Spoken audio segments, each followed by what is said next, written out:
Hello and welcome to this workshop on the hidden signs of burnout and what we can do about them. My name is Beck Spiller.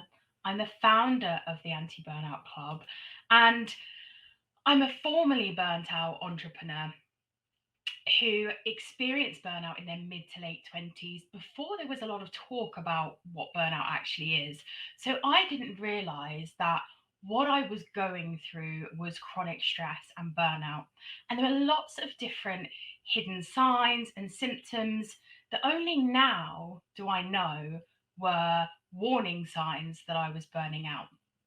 So since then, I've made it my absolute mission to know everything about stress, burnout, and things like resilience as well. The Anti Burnout Club is a social enterprise, recently certified, which means that we give the majority of our profits back to the community. And we do this with things such as subsidised memberships for those on low income, NHS, and charities, and also by doing these free workshops and events for charities, NHS, schools, and so on. So I really hope that you enjoy this workshop. I've now presented this to hundreds of people, and to make life a little bit easier, we thought it'd be best to create an on-demand version. So this is what you're getting. This is the on-demand version, and it's exactly the same as the workshop that I've presented to hundreds of people in the past. It just makes it a little bit easier to fit in your schedule on your time when you need it most. So, what is burnout? Now, it's a state of physical and emotional exhaustion. It's only recently been defined by the World Health Organization, and it was classed as an occupational phenomenon. Now, it can occur when you experience long term stress in your job or when you work in a physically or emotionally draining role. Now, what we tend to see is a lot of people in caregiving roles, such as the NHS, charities, those who work in schools, carers, all of those kinds of people experience burnout quite often, or at least periods of chronic stress that can lead to burnout. And we can also see something called compassion fatigue. And again, this happens in caregiving roles. But burnout is kind of extending beyond this WHO definition. And in 2020, 46% of UK workers said they felt more prone to extreme levels of stress compared with a year ago. Now, this would have been in the beginning of the pandemic. And so we're expecting that the figures for 2021 will actually be a lot higher than this. Now, 1 in 5 workers also said they felt unable to manage pressure and stress levels at work. And we've seen a real rise in this with people working at home as well. It becomes a lot harder to switch off and leave your work behind if your work is actually in the same place as your day to day activities and your home life. So, burnout can cause a lot of different feelings, and some of these you may already be aware of, some of these you may be experiencing. And what's important to note is that these can also be feelings that you'll get through something such as anxiety or depression. So, it's really important that you kind of take a look at these feelings if you are experiencing these and some of the hidden signs and symptoms that I'll talk about shortly, then I really, really, really recommend that you talk to a health professional and find out what's going on. So, the first one is tiredness, and this is really, really common. If you're chronically stressed, then it's very easy to feel tired or drained all the time because our bodies are under this extreme stress constantly. It can also cause feelings of overwhelm, and that overwhelm may be at work, but it may also seep into your home life as well. That overwhelm can then cause feelings of helplessness. So we can often feel trapped or defeated when we're overwhelmed. We're not really sure how to get out of it. And then finally, you have detachment. So again, this is something that comes with compassion fatigue as well, where you can feel quite detached from the situation, but it can also cause feelings of loneliness when you feel as though you can't open up or talk to people about what's going on for you. So these are some quite common and well-known signs of burnout. But what about some of the more hidden ones? So these are things that I'd started to experience separately that I had no idea were warning signs that I was stressed, chronically stressed, or burning out. So I'm going to go through these. And as I said, if you do recognize a lot of these in yourself, and you can also match that with some of the feelings, then I really do recommend that you speak to a health professional, because it may be that you're already experiencing chronic stress or burnout. So the first one is dropping the ball. And by this, I mean making a lot of mistakes, kind of silly mistakes that you wouldn't normally make before. And this can cause us to feel guilty. So it follows straight onto the second point of feeling guilty. We think, why am I making all these mistakes? Why am I not good enough right now? Why aren't I able to keep up? Why do I feel so tired? So feeling guilty is a really common warning sign of burnout, but one that perhaps we wouldn't realize is part of it. The third one is isolating yourself. Now, again, this comes with the feeling of detachment. And it can be really, really hard when we're going through all of this stress, especially right now, to be able to open up and talk to people about it. Because we can often think, well, everyone's going through stress. You know, life isn't great for pretty much 90% of the population right now. So isolating yourself can be really, really common, but it actually can make things a lot worse as well. Okay, so let's jump over to neglecting the basics. And what I mean by this is, particularly if you're working from home, things like getting up, getting dressed, showering, that can be a sign. But also neglecting the basics when we think about things such as getting enough sleep, drinking enough water, and eating the right kind of food. So that's what we mean when we're talking about the basics. The next one is feeling like a failure or low self esteem. This kind of comes hand in hand with feeling guilty as well. So, when everything feels on top of us, it really impacts our self esteem. And we get into that cycle of, why can't I get out of this? Why can't I do all of those things that I did before?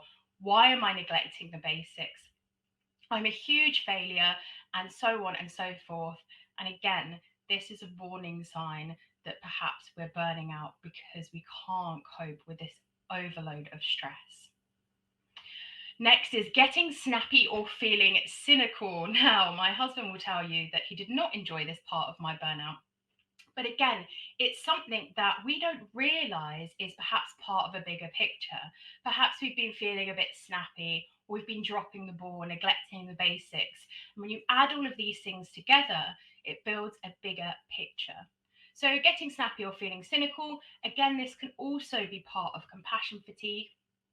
If you work with people and you find yourself perhaps getting a bit cynical or a bit snappy with people, then this can be a sign that we're experiencing burnout, or perhaps compassion fatigue as well.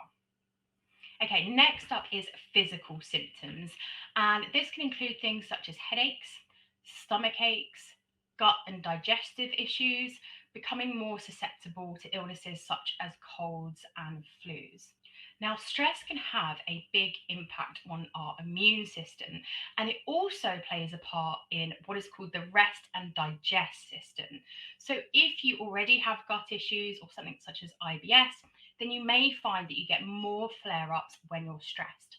But it can also cause some of these issues as well, especially things such as headaches. And as I said, being susceptible to things such as cold and flu, as it can lower your immune system when you're going through long periods of stress. And finally, addiction. Now, when I say addiction, some people think I mean alcohol or drugs. And of course, this is an issue that would need to be looked at. However, we could also get addicted to things like our phones or binge watching Netflix.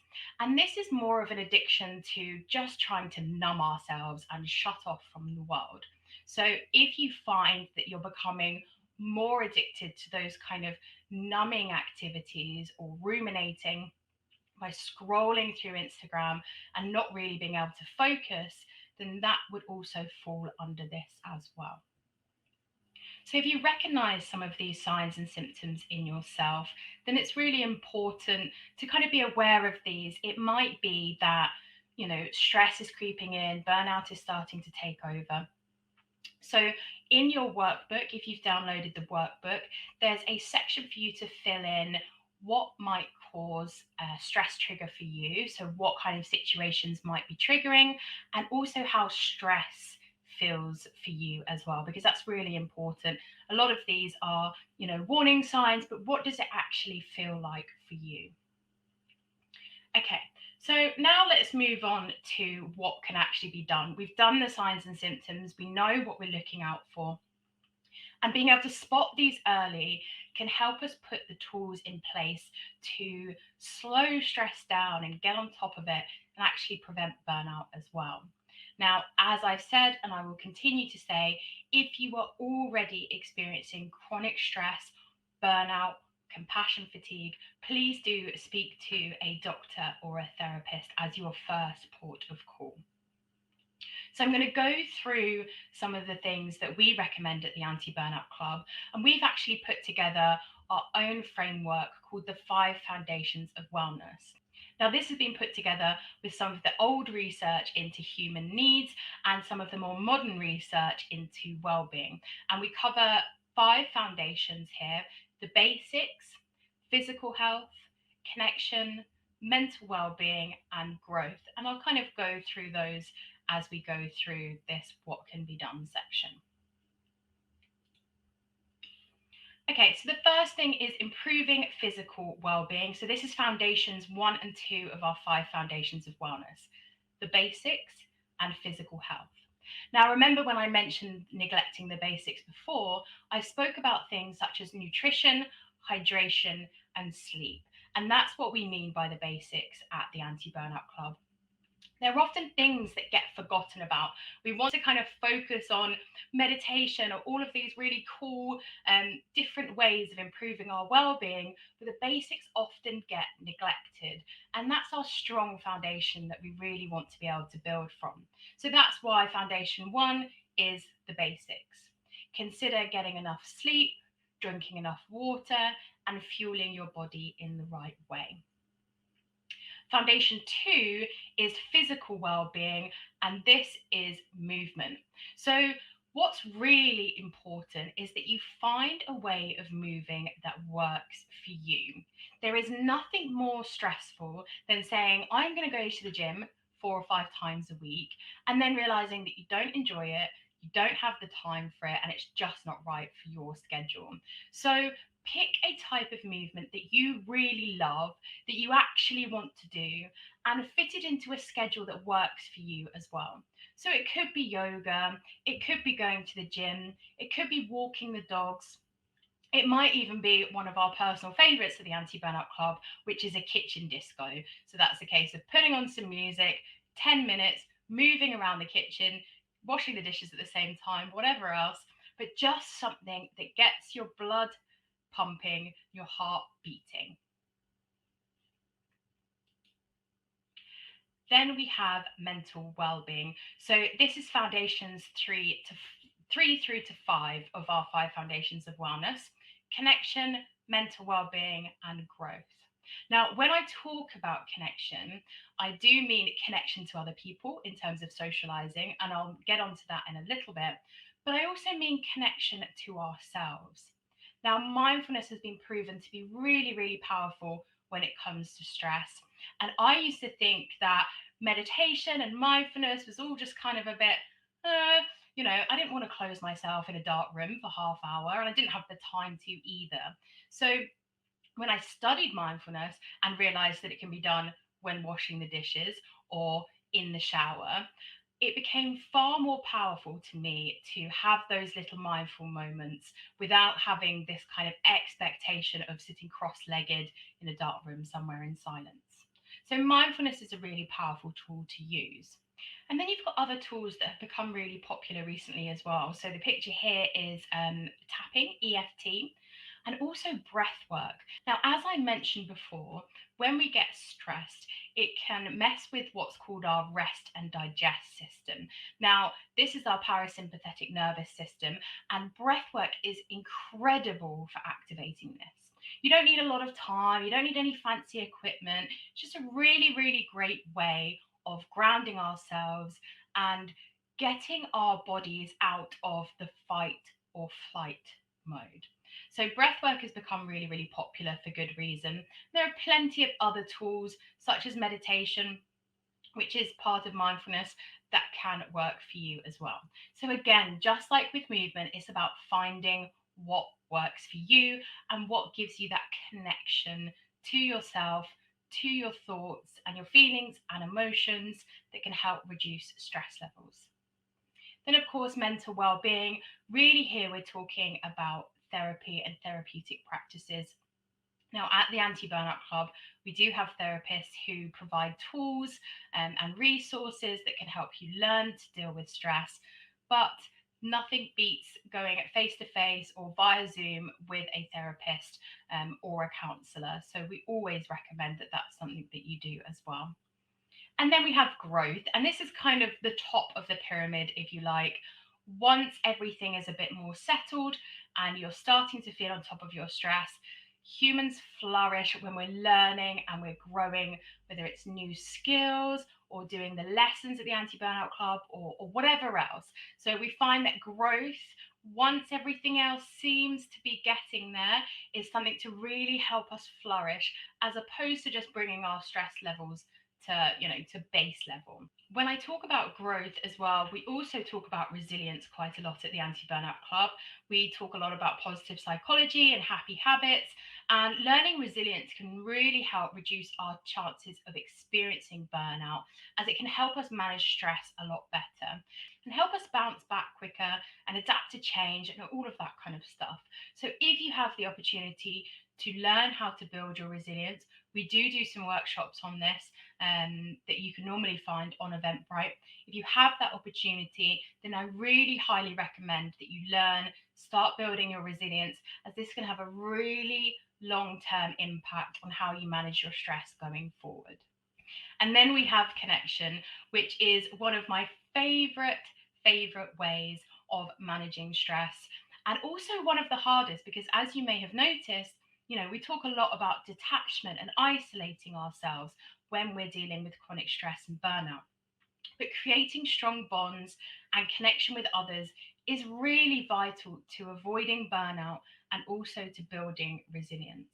So that might be a community group, it might be a workplace wellbeing group, it might be friends and family that you already have, people that you can open up to, be honest with, and lean on, and let them lean on you in return, are so important.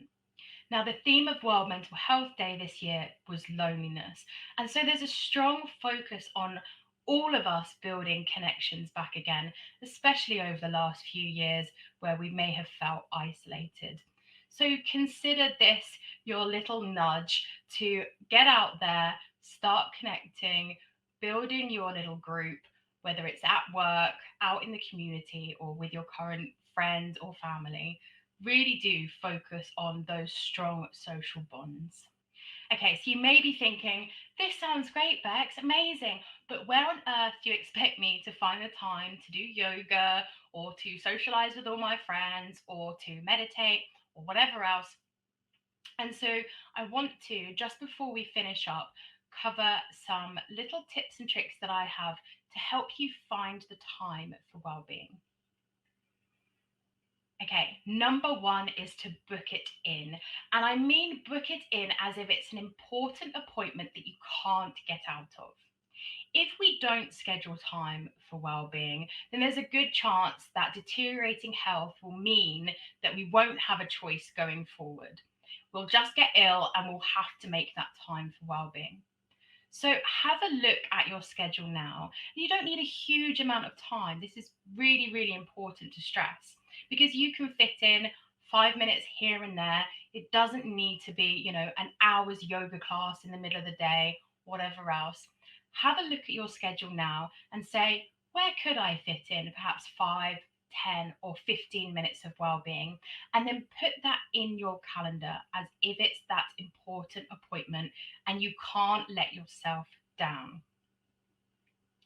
Number two is habit stacking, and this works really well with this as well. So I really recommend, if you haven't already read it, the James Clear book called Atomic Habits. And he goes into this in a little bit more detail.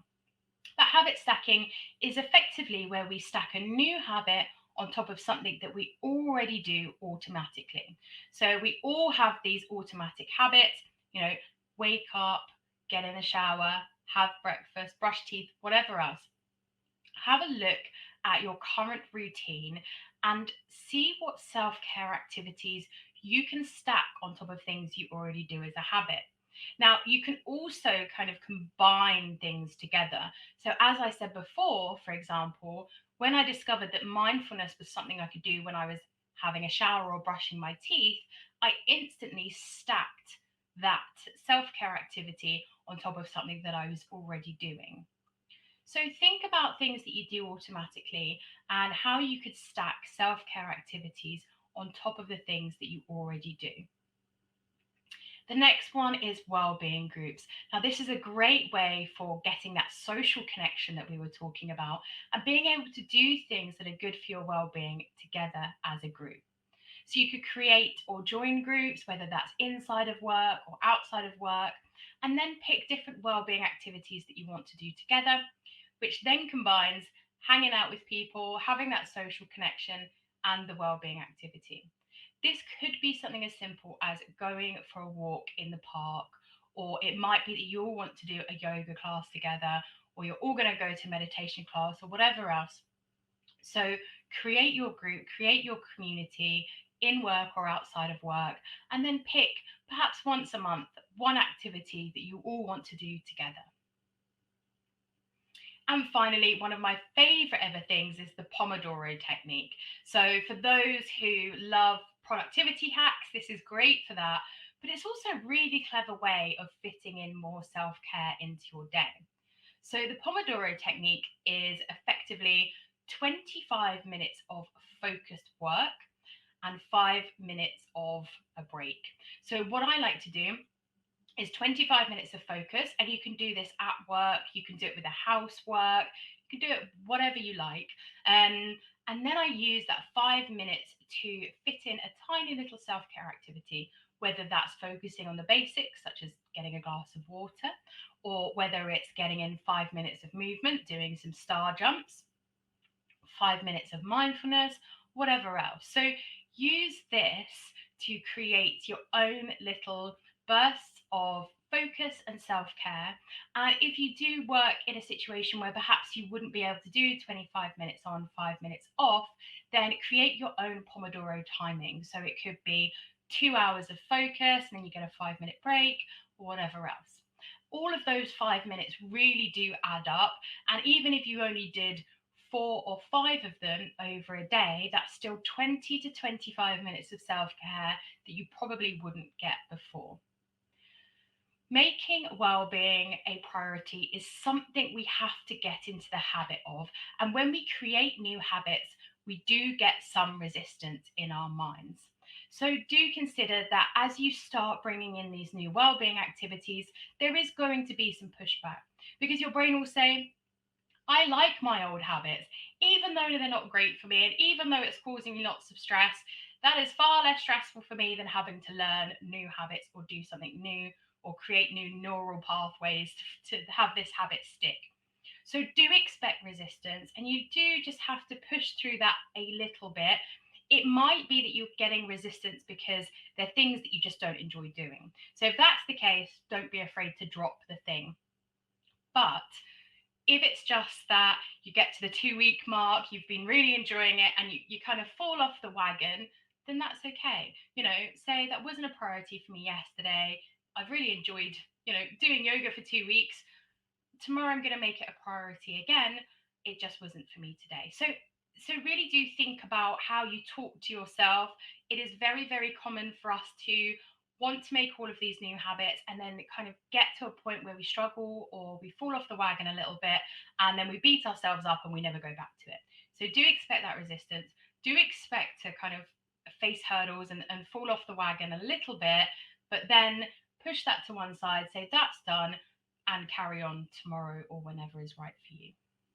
Okay, and finally, we have the plan B, the plan bare minimum. Now, there are going to be times in life where everything seems to be thrown at you at once.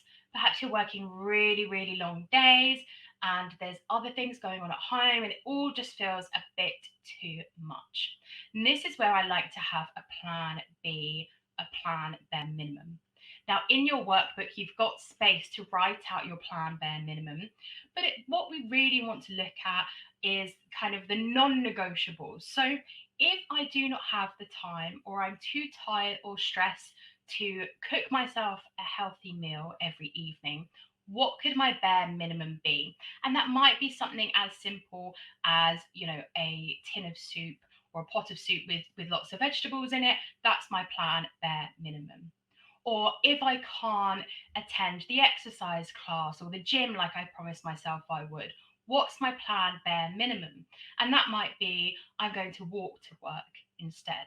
So think about what the very, very bare minimum is that you can do when life really does just become overwhelming and you feel like you can't do it, or never mind all of this self-care stuff as well, but things that will really help with the basics, especially. So that's sleep, hydration, and nutrition, and physical movement. So any kind of exercise, how can you get that physical movement in?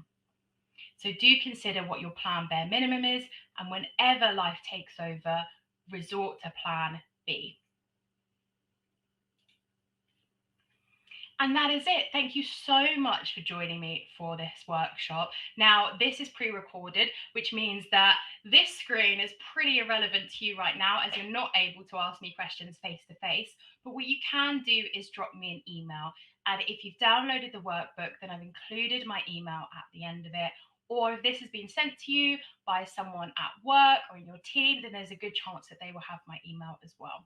So please do reach out to me if you have any questions, if you feel stuck with anything, or you just feel like you want to clarify anything that I've gone over. I really hope that this has been helpful and that you work through the workbook and start putting together your stress toolkit and your anti-burnout plan. Thank you so much for joining me, and I'll see you again soon.